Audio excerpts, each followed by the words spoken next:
The amino acid tryptophan is a precursor for the synthesis of which among the following? The correct answer is option A, melatonin and serotonin. Melatonin is a hormone that regulates the sleep-wake cycle, that is, a circadian rhythms. It is synthesized from serotonin, which is in turn derived from tryptophan.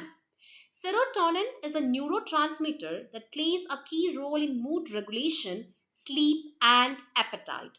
It is synthesized from tryptophan through a series of enzymatic steps. So the correct answer is option A. Coming to option B, thyroxine and triiodothyronine. These are thyroid hormones that are synthesized from iodine and the amino acid tyrosine, not tryptophan. So option B is incorrect. Option C, estrogen and progesterone.